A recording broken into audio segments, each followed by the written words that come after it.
Hey, what's up, nerdies? English Dave here for a podcast special as it's Mother's Day coming up. Well, as you guys are listening to this, it'll be Mother's Day, but we're recording this before Mother's Day. I'm here with my co-host Mercedes. What's up, Mercedes? What's up, Dave? We decided just to do a quick podcast where we talk about some popular moms from movies and TV, and maybe talk about some of our favorites and why. There is no format for this. We just decided to talk about our random favorite moms. And so let's start off straight away. Who's your favorite movie mom? Alrighty, so two of my favorite, they're up there, mom movies would definitely be the first one. Me and my mom watched it together, Steel Magnolias, Sally Field, Julia Roberts. I feel that everyone can kind of like get you every time. Anytime you've ever had like an argument with your mom, and that movie really brings it back to no matter how big it is, you can always you always have each other. And my other favorites, it's a newer one, Lady Bird. And I just felt that Lady Bird was a really great depiction of kind of like the millennial and what you go through with your mom and those struggles and how real it was. And, you know, she was kind of like, we always have this thing about like the cool mom, but I think in Lady Bird, like she really was the cool mom, because at the end of the day, you want somebody who's going to be ultimately understanding and love you and take care of you and just like, you know, let you be your weird Lady Bird that you are. So, yeah, those are definitely two of my favorites. It's funny you bring up Sally Field, and she's also played a character who wasn't quite a mom, but took the mom role. She was she is Aunt the May. mom role. Like, I mean, Sally Field is the mom. I feel like mom role. Yeah, right. She plays all the great moms. She was Aunt May in The Amazing Spider-Man with Andrew Garfield. I thought she was a good Aunt May, but I thought she was too. Also, Marissa Tomei, who played Aunt May in the new Spider-Man films. I think she's a great mom to Peter. You know, it's not the biological mom, but still takes on the mom role. I am partial to the badass moms in films. So someone like Ripley from Alien, played by Sigourney Weaver. Badass mom right there. That's Especially right. here's a shameless plug. A couple of weeks ago, we did a Back to the Future podcast on the movie Aliens. And a lot of that movie is about her being a mom and taking care of Newt, I think, is the girl that she finds there. Yep. Also, Gina Davis in The Long Kiss Goodnight playing Samantha Cain. Love that movie. One of my favorite movies.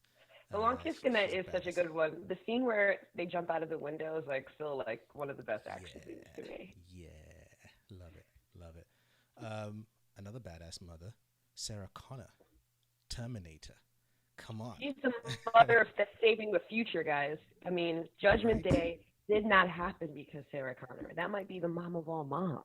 I'm just saying. Right? No offense, Roxanne. Please don't kill me.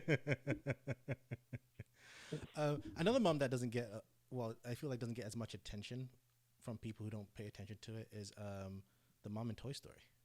You know, she does a lot by herself. You don't realize she's a single mother raising, I think, 2 kids. That's right. By the end of the series. They don't really reveal that Andy's got like single mom.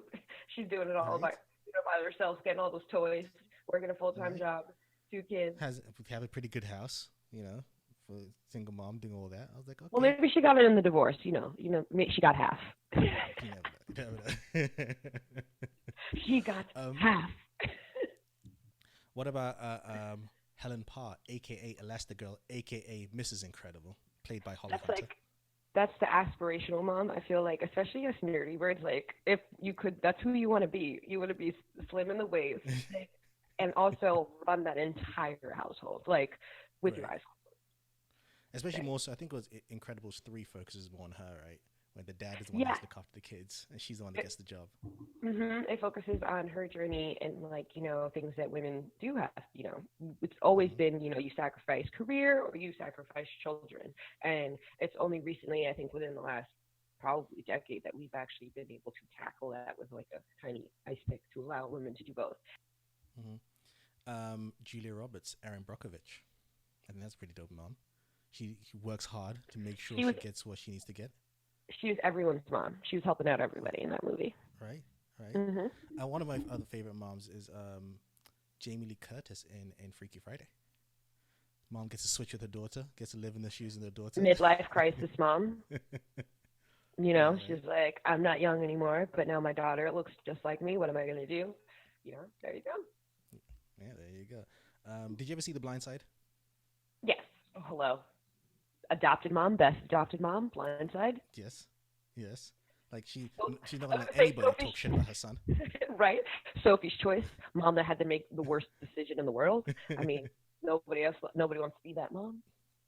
True. It's not too soon for that joke, so I'm just saying. I mean, the movie came out in the 80s. If anybody gets like sensitive about that, have several seats.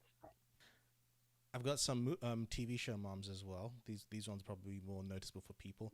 I'm just going to go off the top of my list. You have Marie Barone from Everybody Loves Raymond, played by Doris Roberts. Talk about overbearing mother, but in the fun way for us audiences, but not for Ray. That's the East Coast mom. Best East Coast mom, you know. Loves a little baby.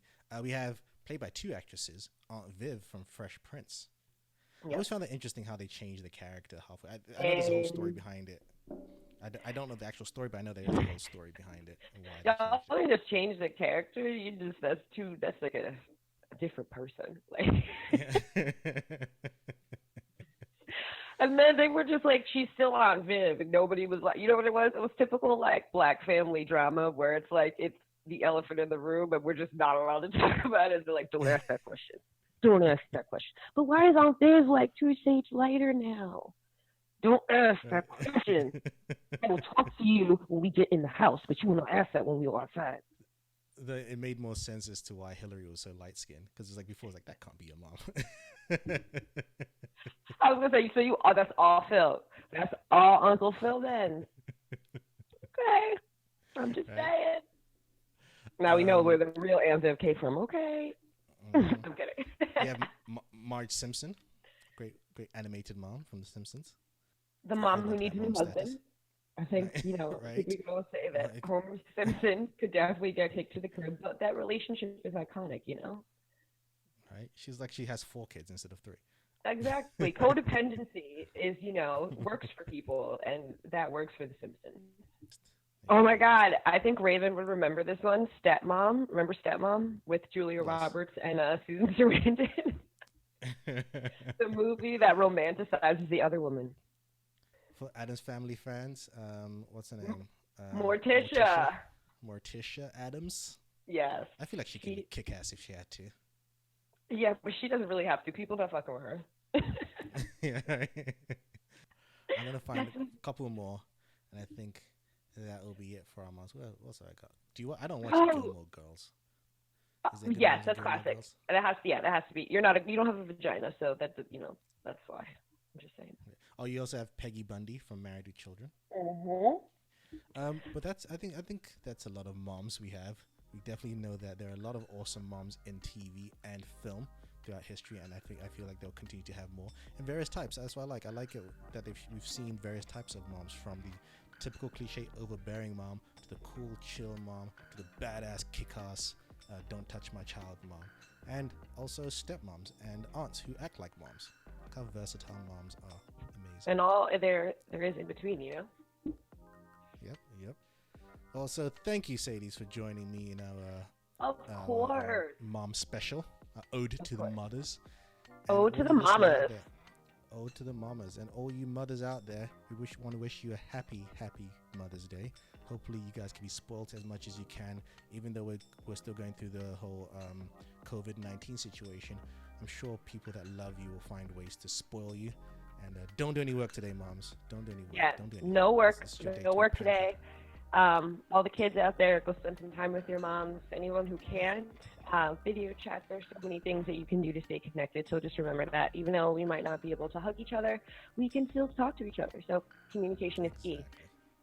Exactly. Well, thank you, Sadies, as always. Oh, it is a pleasure. You know I love you guys. Thank you guys for listening, and keep following us on social media at The Nerdie Bunch. We have a whole bunch of podcasts, and we deliver nerd news every single day. And as always, Sadies, hit them. Keep it nerdy, guys. Keep it nerdy, guys. Peace. Bye.